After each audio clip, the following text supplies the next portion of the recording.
뭐 교회를 핍박하는 그런 법이 생기고 하겠지만은 중요한 거는 뭐예요? 이 천국 복음이 모든 민족에 증거되고 나서 끝이 온다. 이제 이런 우리가 데살로니가서 2장에 불법의 사람이 나타나서 숭배함을 받고 성전 위에 자기가 하나님으로 군림하는 그런 때가 오겠죠. 그러나 이걸 막는 자가 있다고 그랬어요. 왜요? 이 복음이 아직 땅끝까지 증거되지 않았거든요. 그래서 하나님이 그걸 막고 계시고 저와 여러분들을 지금 이렇게 이 전도 대열석에 불러주신 줄 믿습니다. 뭐 하라고요? 237 하라. 5천 종족을 살리라. 또 앞으로 이제 이런 제4차 산업시대에 영적 문제자들이 심각하게 내려납니다.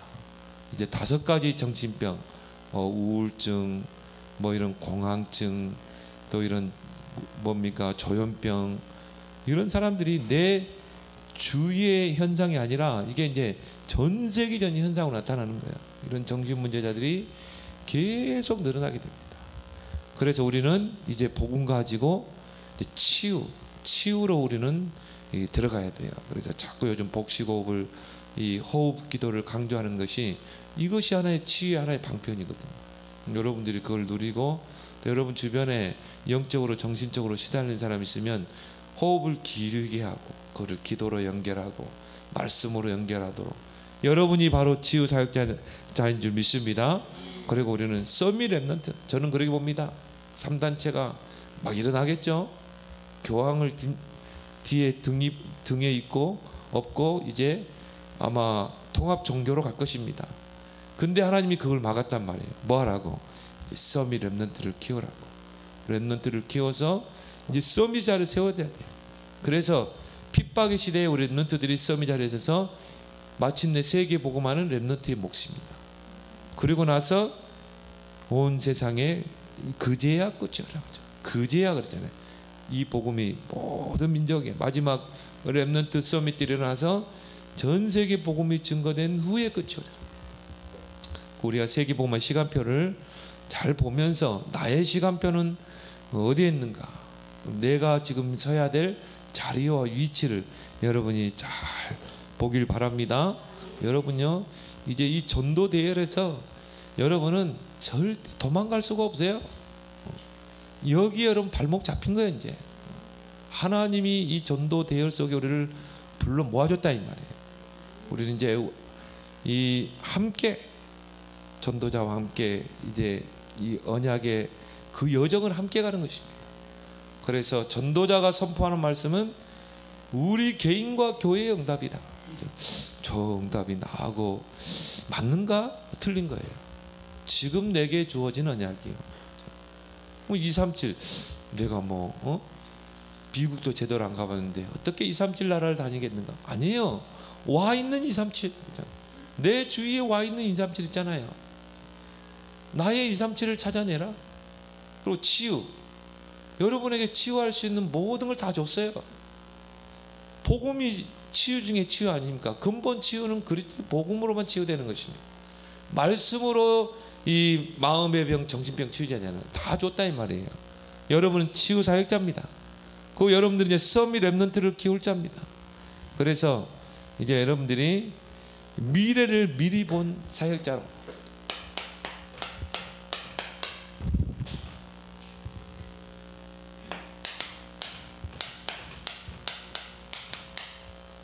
미래를 미리 본 그런 사역을 해요. 예수님도 오늘 마태복음 24장에 미래를 미리 알려줬잖아요. 앞으로 이런 일이 일어날 것이다. 그러나 천국 복음이 모든 민족에 증거되고 온 세상에 전파된 후에 끝이 오리라. 예수님은요, 미래를 미리 보고 사역을 하셨어요. 그래서 여러분들이 이제 우리는 이 언약의 정 속에서 앞으로 미래를 보고 우리는 이제 사역을 해야 되기 때문에 여러분이 이제 조금 여러분의 인생을 세팅할 시간표가 9가지로. 그래서 우리는 뭘 하자는 거냐? 이제 진짜 우리는 인생의 작품을 남기고 가야 된다. 우리가 남기고 가야 될 작품이 많죠. 우리는 서밋 렘넌트를 키우고 가야 된다. 언약 성전을 세우고 가야 된다. 또 우리는 RUTC를 세우고 가야 된다. 그렇죠? 여러분의 인생의 작품을 남겨라.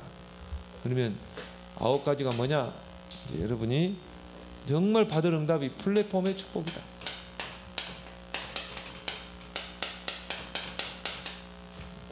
플랫폼의 축복.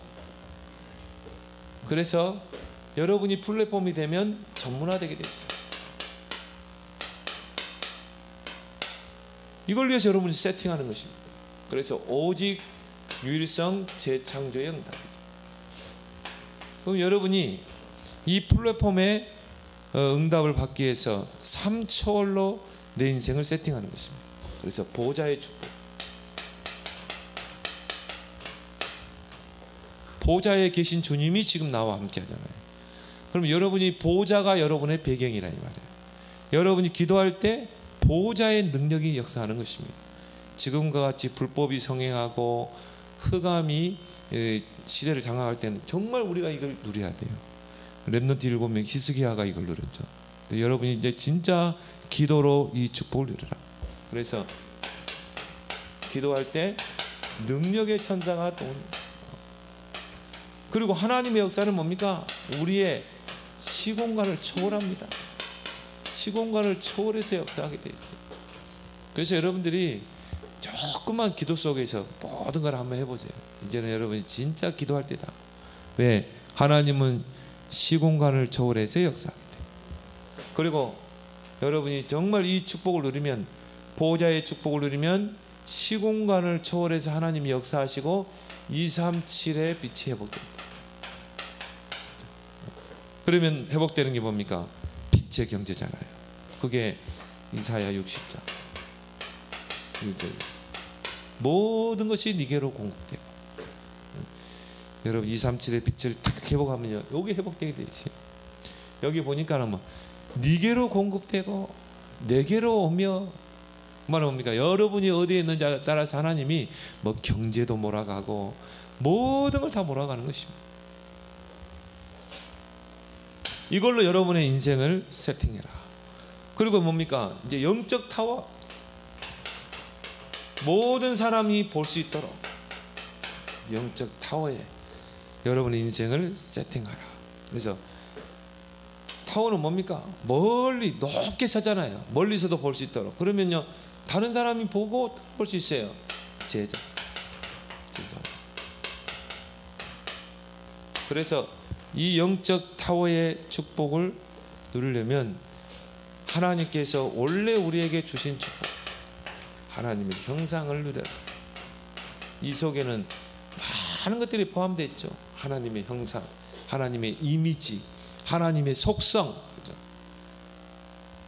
그게 하나님의 형상대로 창조했다는 거는요, 하나님의 속성대로 창조했다. 하나님의 속성, 하나님에게는 이 공유적인 속성이 있고 비공유적인 속성이 있어요. 뭐 신학적인 용어지만 공유적인 속성은 뭐냐? 하나님 것을 우리에게 주셨어요. 그러니까 하나님의 것이 내 것이 되는 그런 속성. 비공유적 속성은 하나님만 가지고 있는 속성, 뭐 전능자. 근데 공유할 수 있는, 하나님이 우리와 공유하는 속성들이 있다 이 말이에요. 그게 하나님의 형상입니다. 그걸 우리가 누릴 수 있어요. 하나님이 코에 생기를 넣으니 생명이 돼. 하나님이 우리를 생기를 부어 생명력 있는 존재로 창조하신 것입니다. 그래서 그 축복을 가지고 에덴의 축복을 누리게 하셨죠.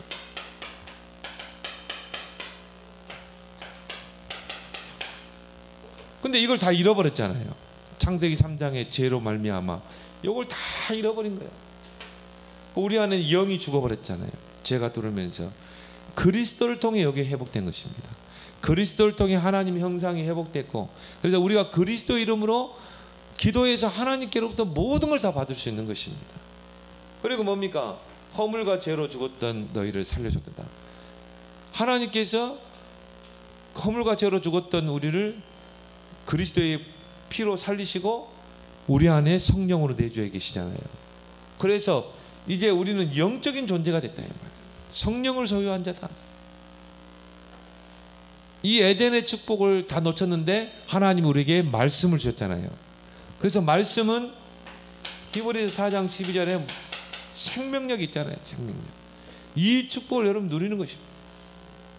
이걸 여러분이 말씀 속에서, 기도 속에서, 또 전도자는 뭡니까? 호흡을 통해서 누려라.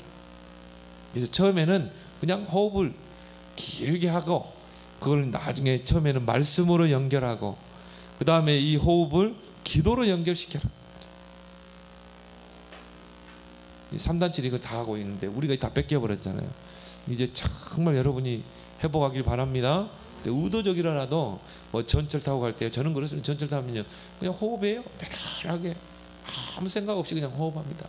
길게 들이마시고 참았다가 천천히 내뱉고, 그리고 말씀 생각하면서 하기도 하고, 기도 생각하면서 하기도 하고, 또 말씀을 들으면서 하기도 하고, 찬양을 들으면서 하기도 하고, 그건 여러분 나름대로 하면 돼요. 또 등산할 때도 하고. 근데 이거 하면요 진짜 저는 피로할 때는 한 10분만 길게 해버리면 피로가 다 사라져요. 피로가. 요즘 이게 피로가 쌓이면, 이게 스트레스 쌓이면요 이게 성인병이 됩니다. 그래서 여러분이 오히려 피곤할 때 더 해야 돼요. 저는 피곤하면 더 깊게 합니다. 깊게. 그러면요 한 10분만 하면 모든 피로가 다 없어져요. 진짜 한번 누리기 바랍니다. 그러면 이게 피로가 쌓이면 병이 됩니다. 혈압도 높아가고 모든 병의 원인이 될 수 있어요. 이제 정말 안테나의 축복을 누려라. 안테나는 바로 소통하는 거죠. 하나님과 소통하는 안테나, 모든 사람과 소통하는 안테나. 이게 여러분이 세팅을 통해서 오게 되는 것입니다. 그래서 여기서 세계화가 나오는 거죠. 모든 게 소통하기 때문에. 그래서 나 자신의 전무후무한 응답, 여러분의 업에 전무후무한 응답, 이걸 가지고 교회를 세우는 전무후무한 응답, 언약성전을 세우는. 그래서 여러분이 이 전도자도 그런 이야기하죠. 그런 단어들이 나오면 뭐 타워가 나오고 뭐 안테나가 나오고 뭐 플랫폼 나오고 그러면은 그걸 여러분이 다 이 수첩에다 적든지 아니면 기도첩 앞에다가 단어를 딱 적어라 입니다. 단어를 딱 적어놓고 왜 이 말씀을 주셨는가, 왜 플랫폼이라는 이 단어를 주셨는가, 그걸 딱 생각해 보는 것입니다. 지금까지 받은 메시지를 쭉 기억하면서 한번 생각해 보는 거예요. 왜 플랫폼이라는 메시지를 주셨는가. 아 그래, 우리에게 내가 당연히 누려야 될 축복이구나. 샘과 같이 샘을 파놓으면 주부들이 오지 않냐, 물 기르러. 공항 세워놓으면 비행기들이 몰려들지 않냐. 내가 바로 플랫폼이지 않냐. 이사야 60장에 그 축복을 받을 자 아니냐. 타워, 그래. 높이 타워가 세워지면 모든 사람이 다 보지 않냐. 그래, 하나님이 나를 높이 세우면 다 보고 따를 수밖에 없다. 그러면 서밋의 축복이죠. 요셉을 하나님이 탁 높이 타워처럼 세워버리잖아요. 그러니까 뭐 요셉 아니면 다 굶어 죽게 생겨져요. 소문 듣고 애굽에 쌀이 있다고 소문 듣고 다 오잖아요. 그 아버지 형제들까지. 정말 이게 이 안테나가 없으면 어떻게 소통이 됩니까? 아, 나는 정말 24시 하나님과 소통하는 자, 모든 사람과 복음으로 소통하는 자가 돼요. 이 단어 하나만 가지고도요 여러분이 충분히 기도를 할 수 있어요. 그래서 9가지로 여러분의 인생을 딱 세팅하기 바랍니다. 작품을 딱 남기는 거예요. 그러면서 우리는 이제 미래를 내다보면서 앞으로 시대는 불법이 성행하고 난무하고 정말 교회가 세속화되는 시대, 핍박의 시대가 올 것이다. 그러면 이제는 우리는 정말 삼전도 시대를 열어야 됩니다. 이제는 물론 뭐 전도지 다니면서 돌리기도 하고 문 두드리면서 전도도 해야 되겠지만 이제 그거는요 앞으로 고발당해요. 앞으로 이 차별법 통과되면 이 고발당합니다. 이제 과태료 물어야 돼. 벌금 물어야 돼. 근데 그런 시대가 이제 앞으로 온다 이 말이에요. 이제 기독교가 반대하겠죠. 막 데모도 하고 하겠죠. 근데 내가 볼 때 아무 힘이 없어요. 교회가 아무 힘이 없어. 교계 지도자들이 아무 힘이 없어요. 그리고 이미 큰 교회들을 이미 이 WCC가 다 포섭을 했어요. 그래서 은연히 지금 말은 않지만 십자가에다가 총 걸어놓잖아요. M. 그거는 하나의 앞으로 이런 쪽으로 가겠다는 것을 이미 보여주는 거거든요. 강단에서 이야기 않습니다. 앞으로 이제 캐톨릭 중심으로 교회는 통합으로 가겠다. 일치로 가겠다. 이거를 지금 큰 교회에서 다 보여줬거든요. 특히 우리 이 장자 교단에서 그걸 보여줬어요 이미. 근데 이게 이미 이 50년 전에 이미 50년도 넘게 이게 우리나라에 들어왔어요. WCC가. 그건 액투마니칼 운동이고 일치 운동이거든요. 그래서 우리가 이상할 것도 없고, 그렇다면 우리는 이제 뱀같이 지혜롭게, 비둘기같이 순결하게, 로마의 10 황제가 핍박을 했는데 교회가 무너졌느냐? 아니거든요. 교회는 오히려 지하로 들어갔어요. 카타콤 전략을 썼거든요. 그래서 우리는 이제 이런 시대, 미래를 내다보면서 3전도 시대의 방향을 맞춰야 될 줄 믿습니다. 그래서 우리는 뚜렷한 방향을 줬잖아요. 메시지 237 나라를 우리는 공략하게 들어가는 것입니다.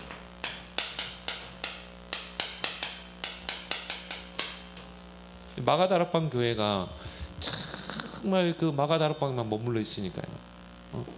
이게 예수님은 분명히 승천하시기 전에 오직 성령이 너희 마음 권능받고 땅까지 증인되리라 이 메시지를 줬는데 예루살렘만 모여 있는 거예요.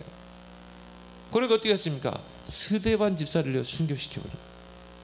하나님이요 스데반 집사를 순교의 제물로 딱 바쳤어요. 그러니까 어떻게 됩니까? 스데반의 환란으로 인하여 이제 박해가 일어나죠. 그러니까 어떻게 합니까? 사도들 외에는 제자들이 다 흩어져 버린 것입니다. 흩어져서 이제 뭡니까? 사마리아로 들어가고, 누가 하나 사마리아에 복음 전하려고 생각도 안 했거든요. 사마리아로 들어가고, 그리고 뭡니까? 마게도냐로 막 들어갔잖아요. 안디옥에 들어가서 뭡니까? 이방인들에게 복음을 전파해서 안디옥에 세워지잖아요. 마찬가지입니다. 이제 우리의 방향을, 우리의 눈을 237로 5천 종족의 눈을 떠라. 우리 랩런트들은요 확실하게 눈을 떼야 돼요. 내가 아는 학업이 237로 방향 연결시켜라. 5천 종족 살리는 것으로 연결시켜라. 내가 복지를 한다. 복지도 그냥 조그만 동네 복지 말고 237을 바라보는 복지. 5천 종족 빈 곳 죽어간 현장, 버려진 현장을 살리는 복지. 왜? NGO를 가지고 충분히 할 수 있거든요. 보세요. 기아 대책본부 보세요. 그거 가지고 전 세계를 파고들잖아요. 또 뭡니까? 국경 없는 의사회. 그거 가지고 전 세계에 파고 들어갈 수 있잖아요. 그러니까 좀 이제 237 복지를 하더라도 237 가지고 복지를 하고, 여러분이 모든 사업을 하더라도 237 5천 정도 방문. 이 와 있는 237 저 미국 땅도 가보지 못했는데 어떻게 237 나라를 다 갈 수 있겠는가? 그래서 하나님이 우리나라를 축복하시고 외국인 근로자 뭐 지금 4만 시대라고 그러죠? 근로자들을 보내는 것입니다. 저 안산에 가보니까요 이 고려인들이 어마어마해요. 고려인들이. 그리고 저 경상도에 보니까 한 마을이 다 고려인들이에요. 한 마을이. 그래서 왜 한 마을이 고려인이냐면은 경상도 사람들이 일제시대 때 다 뺏기니까 돈 벌려고 살리러 간 거예요. 한 마을이 갔다니까요. 한 마을이 이 몇 가정이 보따리 짐 싸가지고 살리러 가가지고 거기서 정착했는데 거기서 쫓겨나가지고 중앙아시아로 흩어진 것입니다. 그 사람들이 자기 족보를 잊어버리지 않은 거예요. 그래가지고 그 중앙아시아 카자흐스탄에 흩어진 그 고려인들이 자기 고향을 찾아왔다는 거예요. 뭐 까레스키 뭐 5세대, 4세대, 5세대입니다. 그들이 자기의 고국을 찾아왔다는 거예요. 경상도. 그래가지고 여기가 우리 고향이라는 거예요. 우리 선조들의 고향. 그래가지고 경상도는 아예, 전라도도 그러죠. 아예 하나의 고려인들 집창촌이 생겼다는 거예요. 그거 얼마나 좋습니까? 와 있는 237. 뭐 러시아어 잘하지, 한국말 잘하지. 거기다 복음만 탁 얹어버리면은 뭐 중앙아시아 다 복음화 할 수 있는 것입니다. 솔직히 선교사들이 언어 잘 못합니다. 뭐 영어권에 가서 선교사님 설교, 영어 설교 뭐 한두 사람밖에 없어요. 다 통역 끼고 합니다. 러시아도 보니까 다 고려인 통역 끼고 다 설교하고 전도하고 해요.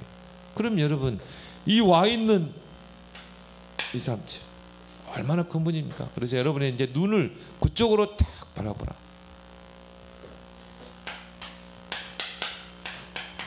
정말 이 중앙아시아 동양과 서양의 가교 역할을 하죠. 근데 그 실크로드는 오래된 길이에요. 오래전부터 동서물물이 서로 교류하던 지역이 바로 이 실크로드입니다. 근데 그 실크로드에 어디가 있어요? 중앙아시아가 있거든요. 그러니까 뭐 제가 볼 때는 이 중앙아시아만 복음으로 잡으면은 뭐 동유럽으로도 갈 수 있고 뭐 또 모슬렘 또 어디입니까? 예루살렘까지 다 갈 수 있어요. 이걸 놓고 여러분 기도하기 바랍니다. 중앙아시아 5개 나라. 저는 이걸 봤어요. 야 그래 중앙아시아 복음화해야 된다. 앞으로 통일되면 이제 경의선이 부산에서부터 쫙 올라갈 것입니다. 동해로 해가지고요. 살린으로 해서 블라디보스톡으로 해서 이제 뭐 시베리아로 쫙 가면요 우리 선교 여행 가면 돼요. 그래서 뭐 살린에다가 교회 하나 세우고 또 블라디보스톡에다가 또 시스템 하나 세우고 뭐 계속 카자흐스탄, 키르기스탄, 뭐 투르크메니스탄, 뭐 우즈베키스탄 다 세우는 것입니다. 그리고 뭐 동유럽 이 소련이라는 나라가 구소련이 나쁜 짓 많이 했잖아요. 탱크 밀고 들어가서 동유럽을 다 헝가리, 루마니아 다 러시아 반경으로 다 삼았잖아요. 그래놓고 러시아를 강요한 거예요. 그러니까요 동유럽에 오니까 다 헝가리어를 쓰는데 다 또 제2 국어로 러시아를 쓰고 있는 거야. 그러니까 얼마나 하나님이 물론 탱크로 밀고 들어가서 뺏었지만 하나님이 그걸 통해서 복음을 심어놓은 것입니다. 언어를 러시아어로 다 해놓은 거예요. 그러니까 러시아 반경이 얼마나 넓은지 몰라요. 동유럽은 거의 다 러시아. 그래서 이 중앙아시아를 공략해야 된다. 여기에 이제 신학교가 세워졌죠. 여러분 정말 기도하기 바랍니다. 여기서 정말 이제 이런 전도자들이 딱 일어나고 또 선교사들이 목회자들이 딱 일어나서 전 세계 현장에 퍼지도록 그 중앙아시아 러시아로 파고 들어가도록. 이 사람들은요 중동 모슬렘으로 들어가기 굉장히 쉬워요. 뭡니까 아프가니스탄, 파키스탄 이런 이란, 이라크로 뭐 들어가기가 뭐 국경을 맞대고 있으니까. 투르크메니스탄 밑에가 이란 아닙니까? 이라크. 그러니까 뭐 얼마나 들어가기 좋은지 말이죠. 저 위쪽으로는 파키스탄 뭐 이 그쪽으로 다 들어갈 수 있습니다. 여기서 세워서 파송할 수 있거든요. 이 앞번 주 이제 제가 중앙아시아 연합 신학교 강의를 이렇게 쭉 했는데요. 우리 여기서 본 분도 계셨잖아요. 거기에 영상으로 다 나와서 할 수 있어요. 그래서 제가 이 신학교에 이사로 있습니다. 하나님이 그렇게 밀어붙였어요.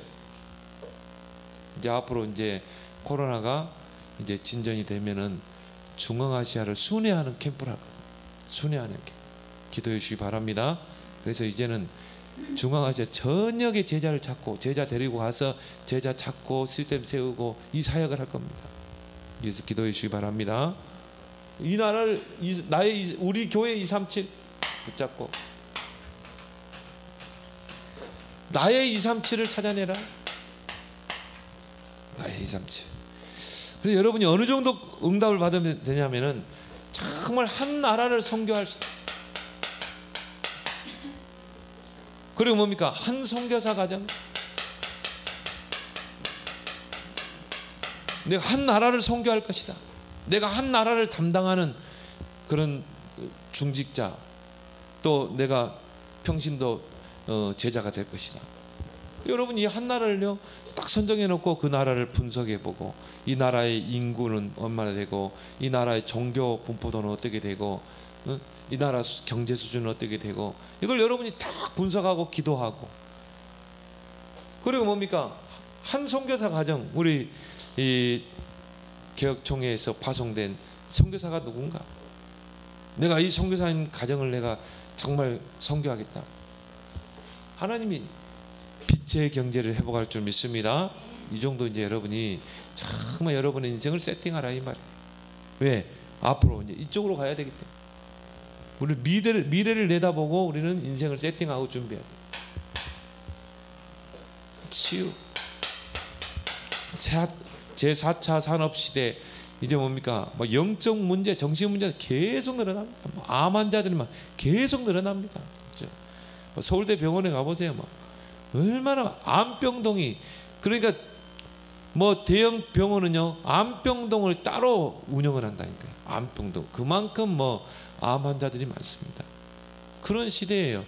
그러면 이제 5차 이 산업 시대는 뭡니까? 치유로 들어가야 되거든요. 전도자가 그랬죠. 5차 산업 시대는 렘넌트의 것이다. 왜? 이쪽으로 들어가야 돼요. 치유. 그래서 우리 다빈 쌤은 요걸 딱 준비해라. 제5차 산업 시대는 치유를 가지고, 여기 이제 굉장한 컨텐츠를 개발하게 되면 이 전도의 큰 문이 될 것입니다. 그래서 지금 뭐 3단체는 뭐 우리나라에 큰 땅을 차지해 가지고 거기서 뭡니까? 명상센터를 만들고. 왜 그렇습니까? 이제 이 4차 산업 시대를 통해서 영적 문제들이 계속 늘어나게 됩니다. 계속 많아집니다. 그래서 우리는 이들을 치유할 수 있는 메시지가 이미 있잖아요. 그래서 치유의 8단계라고. 초창기 때 메시지를 8단계를 이야기했죠. 첫 번째 뭡니까?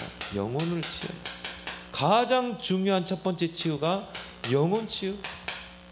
이 영혼이 복음을 받고 어떻게 해요? 예수 그리스도를 영접하는, 구원받는 근본 치유라고 그러죠. 그래서 이 사람이 뭐 정신 문제가 있든 육신의 질병이 있든 가장 먼저 그리스도의 복음이 증거되고 이 영혼이 예수님을 영접해야 돼요. 그래서 신분이 하나님 자녀로 바뀌어야 돼요. 사망에서 생명으로 옮겨져야 되는 것이죠. 그리고 나서 이제 그 다음 치유가 영적 치유. 영적 문제가 반드시 있거든요. 이거를 치유해 줘야 되는 것이죠. 그래서 하나님이 떠나 있을 때 뭔가 다른 것으로 각인, 뿌리, 체질, 이것으로 오는 영적인 문제 분명히 있습니다. 가문의 영적 문제 반드시 와 있는 영적 문제 있어요. 이거를 우리가 바꿔줘야 된다. 그것으로 오는 마음의 치유, 마음의 병.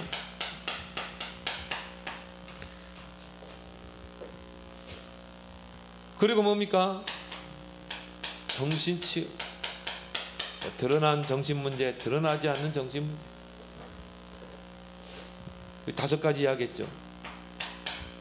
조현병, 우울증, 그리고 공황증, 또 정신질환, 육신의 질병. 육신의 이 질병은 뭐 우리가 암이나 또 이런 질병, 또 뭡니까? 중독까지 포함하는 부분이죠. 이런 이 자들을 우리가 치유하는 이제 이 응답을 받아야 됩니다. 생활 치유. 생활의 규모가요 전혀 안 돼 있는 사람이에요. 그러니까 그 사람의 삶이 치유됐냐 안 치유됐냐 돈 쓰는 거 보면 알아요. 목사님들도 돈 쓰는 거 보면 이 사람이 삶의 규모가 돼 있는지 규모가 안 돼 있는 거예요. 삶이 거의 무너져 있대요.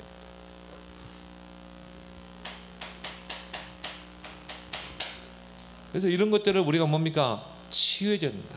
그래서 삶의 규모가 딱 잡히도록. 그래서 삶의 규모라는 건 여러 가지 있겠죠. 경제 규모, 가정 규모, 가정생활의 규모, 또 뭡니까? 인간관계 규모들. 이런 규모들을 우리가 이 복음으로 세워줘야 되는 것입니다. 이건 다른 거 없어요. 규칙적인 생활을 하면 되더라고요.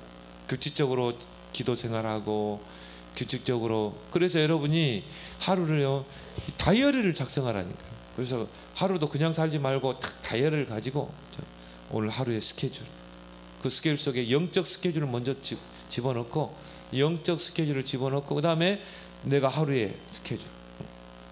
그래서 그 스케줄대로 움직이는, 이게 규모라니까요. 그래서 아침에 일어나는 시간도 규칙적으로 딱 정해놓고, 내가 새벽에 아침에 딱 일어나서 하나님께 기도하는 시간 갖고, 여기에 치유되면 여기 되더라고요. 여기에 치유가 되면. 그리고 뭡니까? 가정 치유. 이 가정이 무너져 있잖아요. 이런 사람들이 모이니까 가정이 무너질 수밖에 없죠. 늘 분쟁하고 다투고. 마지막 치유가 뭡니까? 경제 치유. 여기에 대한 좀 우리가 한번 시간을 내서 구체적으로 좀 기초 메시지를 좀 우리가 하도록 하겠습니다. 그래서 이걸 보고 우리가 8단계 치유라고 그러죠. 제일 중요한 게 이거거든요. 이게 안 되면 마귀에게 소속되어 있는데 어떻게 치유가 됩니까? 너희는 너희 아비의 마귀에게 속했다 했잖아요. 영이 죽어 있는데 어떻게 이게 이 부분이 치유되겠냐 이 말이에요. 무당집에 간다고 치유됩니까? 푸닥거리 한다고 치유됩니까? 절대 안 되게 돼 있어요. 신분이 바뀌어야 되거든요. 사망의 생명을 옮겨야 된단 말이에요. 그래서 이 부분, 이 마음, 정신, 육신 치유, 요즘 나온 메시지죠. 깊은 5가지. 깊은 묵상, 하나님 말씀을 묵상하든지, 또 여러분이 강단의 말씀을 묵상하든지, 그렇죠? 깊은 묵상의 시간을 갖고 깊은 기도의 시간을 가지라. 그리고 깊은 호흡 시간을 가지라.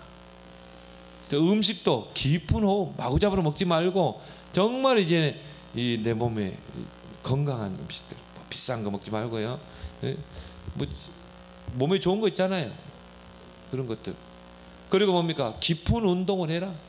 나름대로 여러분이 뭐 걷기 운동을 한다거나, 아니면 뭐 요가를 한다거나, 아니면 등산을 한다거나. 시간이 없어서 못해요. 야, 어떤 사람은 밤에 직장 퇴근하고 하더라. 직장 퇴근하고 야간에 둘이 팀 밀어가지고 후레쉬 들고 산에 가더라니까. 나 그때 도봉산 가가지고 밤이 늦어가지고 내려오는데요. 길 좀 헤매가지고 후라시 끼고 내려오는데 그때 등산 가더라니까. 그 직장인들이거든. 시간 없으니까 퇴근해가지고 산에 가. 어떤 사람은 새벽에 산에 가는 사람. 그렇게 해서 여러분이 이 깊은 5가지 꼭 실천하길 바랍니다. 이 생활치유는요 결국 3오늘입니다. 말씀, 기도, 전도. 이걸 통해서 내 삶이 규모가 무너진 규모들이 하나하나 세워져 가는 것입니다. 그리고 뭡니까? 가정치유. 반드시 사명자가 한 명 나와야 돼요. 그 가정을 놓고 영적 싸움을 싸우고, 반드시 그 가문에 영적 문제가 있거든요. 그것까지 싸워야 돼. 그리고 불신 가족들을 위해서 기도하고 복음 전할 수 있는.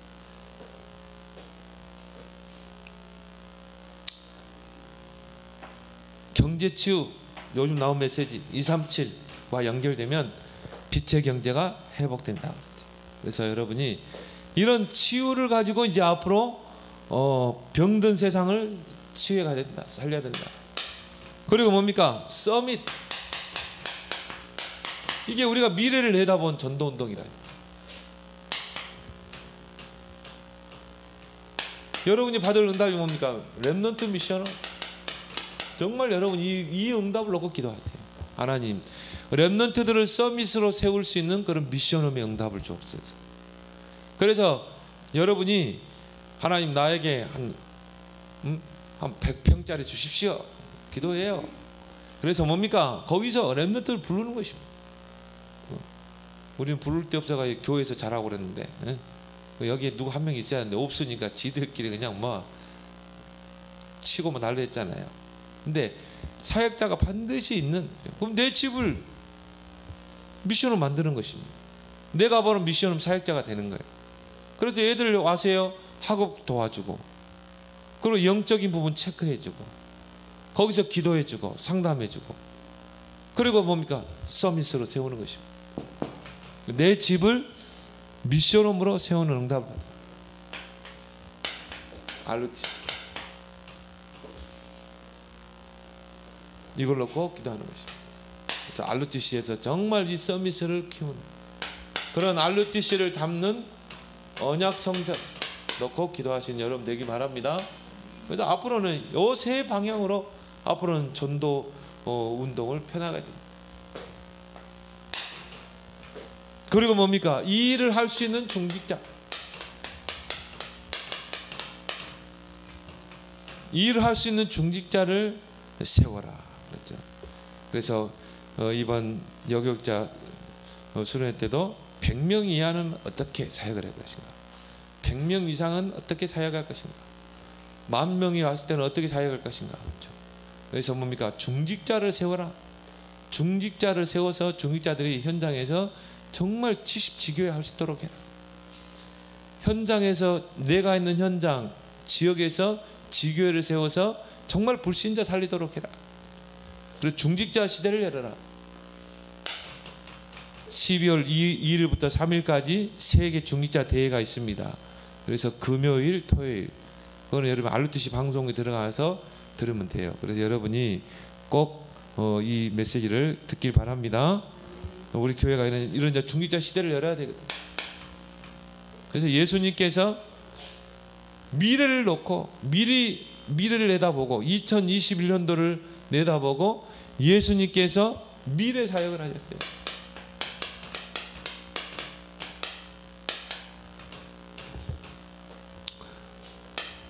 오전에도 설명했지만 12 제자를 세우시고 누가복음 10장 1절 19절 70인 중직자를 세우셨죠.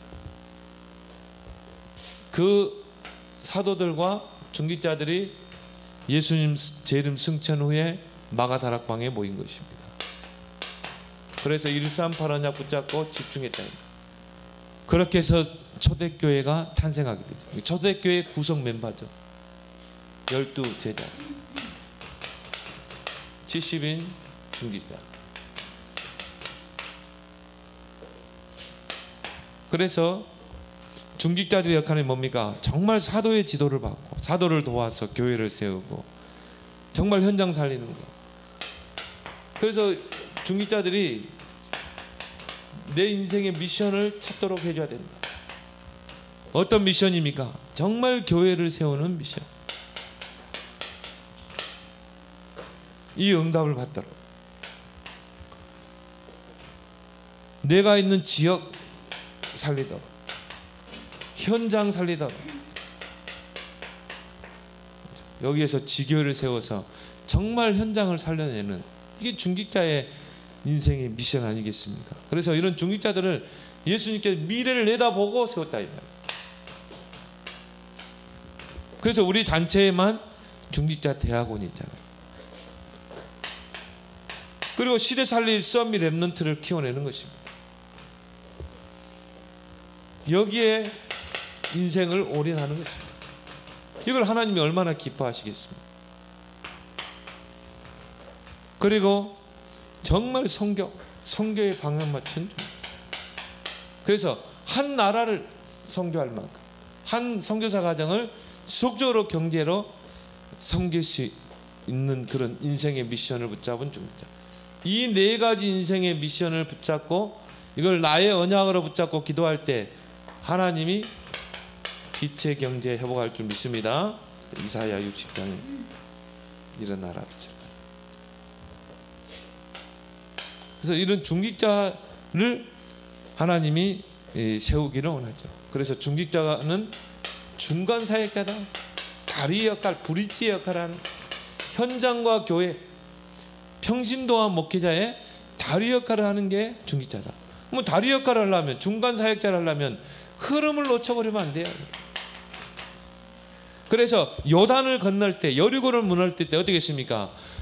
하나님이 여호수아에게 메시지를 주시고 그 여호수아에게 전달된 메시지가 12지파 장로들에게 전달되잖아요. 그러면 장로들은 그 말씀을 받아서 전 백성 지파들에게 전달하는 것입니다. 중간 사역자, 그러니까 흐름을 놓쳐버리면 언약궤를 따라가라. 이걸 중직자들 놓쳐버리면 전달이 안 되게 돼 있어요. 근데 중간 사역자, 중직자들이 이 언약을 전달받아서 전 지파의 백성들에게 전달하니까 어떻게 있어요? 요단이 갈라지고 여리고가 무너지는 기적이 일어납니다. 흐름을 놓치지 마라. 어떤 흐름입니까? 말씀의 흐름을 놓치지 마라. 우리 강단의 말씀, 또 우리 전체의 메시지 흐름, 그 흐름을 쭉 따라가라 이 말이죠. 그 흐름을, 말씀의 흐름을 따라가고 그 말씀을 정리하고. 그래서 렘넌트들이 저 독일이나 유럽에 전혀 교회가 없는 곳, 전혀 이 그런 전도자가 없는 그런 현장에서 살아남는다잖아요. 이 말씀의 흐름을 따라가는 자, 말씀의 흐름을 따라가는 렘넌트들은 살아남게 돼 있어요. 기도의 흐름을 놓치지 않는 중직자, 세계 복음화의 흐름을 놓치지 않는 자. 그래서 이 세계 복음, 이 세 가지 흐름을 놓치지 않고 이 흐름을 따라가고 이 흐름을 어떻게 해야 돼요? 전달하는 자. 구역을 맡고 있으면 구역에 전달하고, 내가 지교회를 맡고 있으면 지교회 가서 이 흐름을 전달합니다. 또 뭡니까? 온유일조 팀을 조직해서 렘넌트에게 전달하는 자. 이런 중직자 시대를 여는 것.